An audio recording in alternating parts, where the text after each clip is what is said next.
তপ্ত মরুভূমিতে প্রাচীন বন্দুকে বারুদ ভরে প্রদর্শন করা হচ্ছে এক রণকৌশল। তবে এটি কোনো যুদ্ধের মহড়া নয়, বরং ইবাদি মুসলিমদের বীরত্ব গাথার এক দুর্ধর্ষ উৎসব।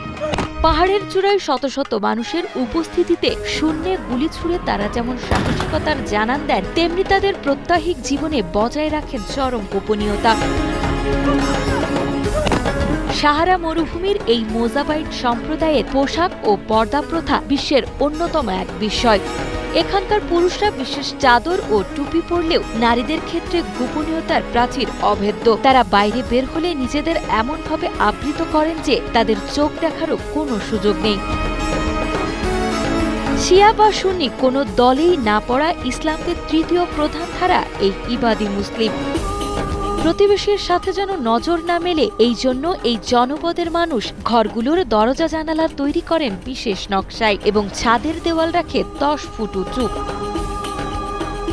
সপ্তম শতাব্দীতে আবদুল্লাহ ইবনে ইবাদের নেতৃত্বে শুরু হওয়া এই স্বতন্ত্র মতবাদটি বর্তমানে ওমান, আলজেরিয়া ও লিবিয়ার বিভিন্ন অঞ্চলে ছড়িয়ে আছে। নিজেদের হাজার হাজার প্রাচীন সভ্যতা আর ধর্মীয় আকীদা নিয়ে আপোষহীন এই মানুষগুলো যেমন নিভৃত জীবন পছন্দ করেন, আতিথেয়তার ক্ষেত্রে তেমনি তারা ভুবন বিখ্যাত।